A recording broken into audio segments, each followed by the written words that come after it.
Bismillah wa salatu wa salam ala rasulillah wa ala alihi wa ashabihi ajma'in. Amma ba'd. Mes très chers frères et mes très chères sœurs en islam, c'est avec un très grand plaisir que je vous retrouve aujourd'hui afin que nous puissions évoquer ensemble un sujet traitant de notre belle et noble religion qu'est l'islam. En effet, nous allons aborder ensemble la thématique de la purification du malade et de la prière. Alors, comme vous le savez, la prière constitue un des piliers de l'islam. Et elle est certes le culte qui est accompli donc par le corps le plus important dans notre religion. Et la qualité donc de celle-ci déterminera au jour du jugement dernier les autres heures ainsi que leurs acceptations. Ainsi, la première chose donc, qui sera évaluée par Allah au jour du jugement dernier est la prière et son accomplissement correct. Alors, parmi les versets qui font justement ressortir le caractère obligatoire de l'accomplissement de cette prière, eh bien nous trouvons le verset numéro 103 de la sourate numéro 4, lorsqu'Allah dit « Quand vous avez accompli la salat, invoquez le nom d'Allah, debout, assis ou couché sur vos côtés. Puis, lorsque vous êtes en sécurité, accomplissez la salat normalement. Car la salat demeure pour les croyants une prescription à des temps déterminés. » Ainsi, tous les messagers ont reçu l'ordre d'accomplir justement une forme ou une autre, la prière, donc selon différentes formes, ils ont reçu cet ordre d'accomplir justement la prière pour justement qu'elle serve de rappel et de lien intime entre le serviteur et Allah. Alors ainsi, en parlant des vertus de l'envoyé d'Allah Ismaïl, le Coran a dit, dans la sourate 19, le verset 54 et 55, et mentionne Ismaïl dans le livre, il était fidèle à ses promesses, et c'était un messager et un prophète. Et il commandait à sa famille la prière et la zakat, donc l'aumône légale. Et il était agréé auprès de son Seigneur. En parlant à présent à propos de Isa, donc de Jésus, le Coran mentionne dans la sourate Maryam, donc Marie, les versets 29 à 31, elle fit alors un signe vers lui, le bébé. Ils dirent, comment parlerions-nous à un bébé au berceau? Mais le bébé dit, je suis vraiment le serviteur d'Allah. Il m'a donné le livre et m'a désigné prophète. Où que je sois, il m'a rendu béni et il m'a recommandé, tant que je vivrai, la prière et la zakat. Ou encore mentionnons le cas de Moussa, de Moïse, lorsqu'Allah dit dans le Coran, dans la sourate numéro 20, les versets 11 à 14, puis, lorsqu'il arriva, il fut interpellé. Moussa, je suis ton Seigneur, enlève tes sandales, car tu es dans la vallée sacrée de Toua.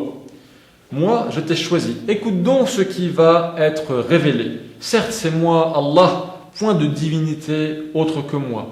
Adore-moi donc et accomplis la salat, la prière, pour te souvenir de moi. Toutefois, à l'instar des autres actes d'adoration, eh bien, la prière tient compte de la réalité humaine en termes d'aisance ou de gêne. Ceci n'est guère surprenant si l'on tient pour vrai que ces prescriptions cultuelles sont le fait d'un sage, donc résultent de prescriptions données par un sage, un miséricordieux, clément et compatissant vis-à-vis des faibles créatures que nous sommes. Alors, ces traits de caractère divin eh bien, ressortent pleinement dans le verset interdisant le suicide, puisque Allah a dit dans le Coran, dans la sourate numéro 4, le verset 29, « Ô les croyants, que les uns ne mangent pas les biens des autres illégalement, mais qu'il y ait du négoce légal entre vous par consentement mutuel, et ne vous tuez pas vous-même. Dieu, en vérité, est miséricordieux envers vous. » Alors, dans le même ordre d'idées, l'on retrouve également certains assouplissements qui ont été accordés à certaines catégories de personnes, telles que les voyageurs, les malades, mais également ceux qui sont en situation d'insécurité. Alors, nombreux sont certes les versets qui mentionnent justement cette notion de gêne et qui dénotent ainsi de la prise en compte réelle des contraintes par la religion. Ainsi Allah dit dans la sourate 5, le verset numéro 6, « Dieu ne veut pas vous imposer quelque gêne que ce soit, mais il veut vous purifier et parfaire sur vous son bienfait. Peut-être serez-vous reconnaissant. » Alors, dans le cas du jeûne également, le Coran mentionne dans la sourate numéro 2, le verset 185, Ces jours sont le mois de Ramadan, au cours duquel le Coran a été descendu comme guide pour les gens, épreuve claire de la bonne direction et du discernement. Donc, quiconque d'entre vous est présent en ce mois, qu'il jeûne, et quiconque est malade ou en voyage, alors qu'il jeûne un nombre égal d'autres jours. Dieu veut pour vous la facilité, il ne veut pas la difficulté pour vous, afin que vous en complétiez le nombre et que vous proclamiez la grandeur d'Allah pour vous avoir guidé, et afin que vous soyez reconnaissants. Ainsi, aucune prescription d'ordre cultuel n'ignore les contraintes qui peuvent justement survenir selon la nature du culte attendu et de la nature justement de la contrainte qui peut survenir. Donc aucune prescription, aucun acte d'adoration ne rentre dans ce cadre, et la prière n'y échappe pas également, puisqu'elle n'a pas pour objectif de gêner les serviteurs, de leur imposer quelque forme de gêne que ce soit. Au contraire, toute forme d'excès est condamnée dans la religion. Aussi, comme vous le savez, une des contraintes qui peut justement entraver l'accomplissement de la prière selon toutes ces prescriptions et toutes ces exigences, eh bien, nous trouvons la maladie. Alors, selon ces degrés, une maladie peut en effet faire que le serviteur ne sera pas en mesure d'accomplir une partie ou toutes les composantes de la prière. Alors, selon la nature du mal dont il est atteint, eh bien, le malade dispose de plusieurs formes d'assouplissement des règles de la purification. Donc, il s'agit d'une impureté majeure ou mineure.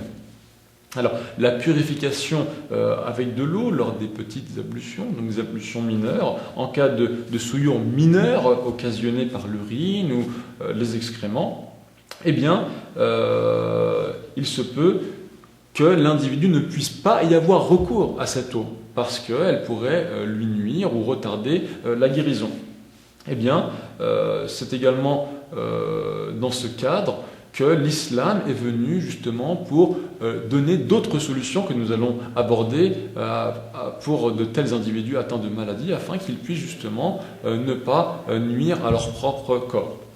Également dans le cas de la souillure majeure qui est occasionnée par les menstrues ou par un rapport sexuel, eh bien, à la base, pour toute personne en bonne santé, eh bien, il s'agit de prendre un bain en utilisant donc de l'eau. Alors maintenant, comme nous le disions, si la personne, dans les deux cas cités précédemment, c'est-à-dire dans le cas qui nécessite pour elle d'accomplir ses ablutions mineures ou bien d'accomplir ses ablutions majeures, si la personne se retrouvait dans l'incapacité d'utiliser de l'eau car cela lui nuirait ou aggraverait sa maladie ou retarderait justement sa guérison, eh bien il lui serait permis de recourir à ce qu'on appelle le tayammum, qui est en vérité le recours à de la terre pure, afin justement de pouvoir retrouver un état de pureté rituelle.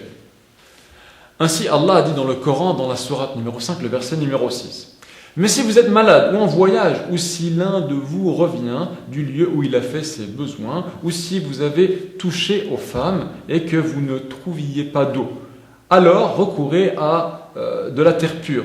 Passez-en sur vos visages et vos mains. Allah ne veut pas vous imposer quelque gêne, mais il veut vous purifier et parfaire sur vous son bienfait. » Alors en pratique, faire le tayammum, c'est mettre l'intention de faire ces ablutions, en vérité, enfin de faire le tayammum, c'est-à-dire de pouvoir enlever l'état d'impureté qui est en la personne, en disant Bismillah et en frappant le sol donc de la terre pure une fois avec ses mains, et ensuite de les passer sur son visage, puis sur ses mains de la manière qui suit. Alors au cas où le malade ne peut justement se purifier lui-même en utilisant donc de la terre pure, eh bien il peut se faire aider. Et cette personne donc procédera comme s'il devait faire le tayammum pour donc les ablutions sèches pour lui-même. À la différence que donc celui qui aidera le malade, eh bien frottera le visage de l'individu ainsi que ses mains. Alors au cas où il s'agit d'une blessure d'une blessure donc, qui ferait que le fait de passer de l'eau dessus aggraverait en fait justement celle-ci ou retarderait sa guérison, eh bien il s'agit de mettre un bandage au-dessus donc, de cette blessure et de passer de l'eau sur le bandage en question. En ce qui concerne donc à présent la prière du malade, après donc avoir accompli sa purification, eh bien la prière d'un individu qui est malade ne doit jamais être abandonnée, car le malade doit accomplir sa prière selon ses capacités. Ainsi, à la base, le musulman ou la musulmane doivent accomplir la prière en position debout, qui est la position de base obligatoire pour la prière lorsqu'il la commence. Par conséquent, le malade va donc essayer de faire sa prière dans cette position. Et si cette position s'avérait donc être gênante pour lui ou impossible, vu son état de santé dégradé, eh bien il pourrait se mettre en position assise. Et si cette position assise venait également donc à être nuisible pour lui, eh bien il pourrait s'allonger sur son flanc. Et si cette position s'avérait également être trop difficile pour lui à supporter, eh bien il pourrait se mettre en position allongée. Et si même cette position serait trop difficile pour lui dans le sens qu'il ne pourrait faire aucun mouvement avec son corps, eh bien il pourrait faire des signes avec les yeux pour montrer le moment où il simule sa génuflexion, donc al-ruku', ou son sujoud, donc qui est la prosternation.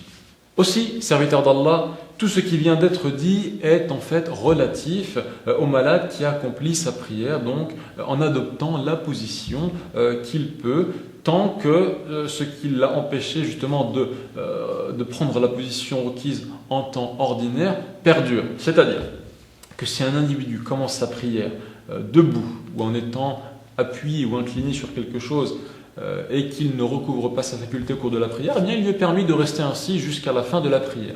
Maintenant, prenons le cas d'un individu qui, au début de la prière, n'a pas la faculté, la capacité de l'accomplir debout. Dès le début, eh bien, il peut se mettre en position assise. Mais imaginons à présent qu'un tel individu, durant sa prière, se rend compte qu'il vient de recouvrir ses forces et qu'il peut donc se lever. Eh bien, il s'agit pour lui de se lever justement et de délaisser la position assise qui lui était permise due à la maladie qui l'affectait.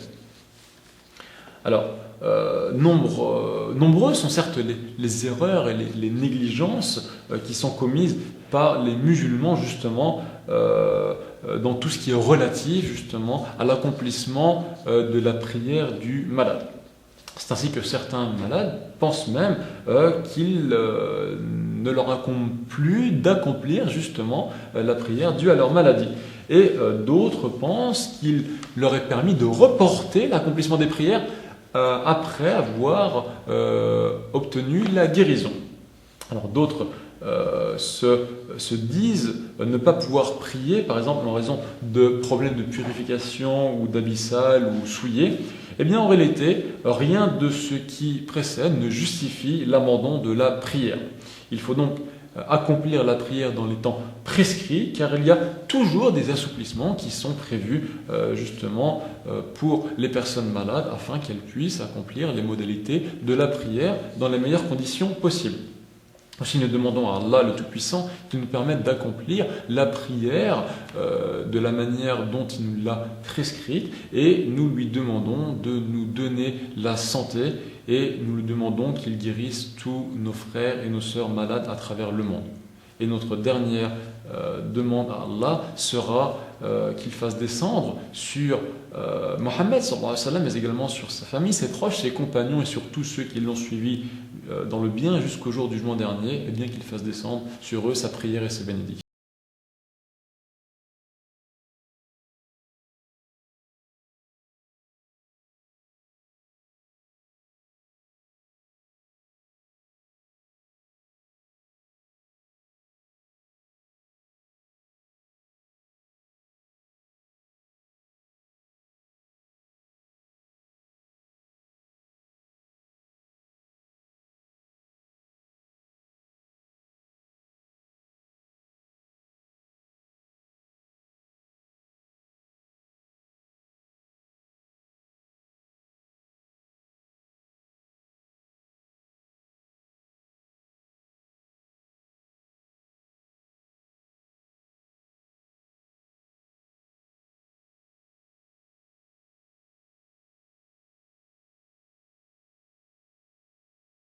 Mm-hmm.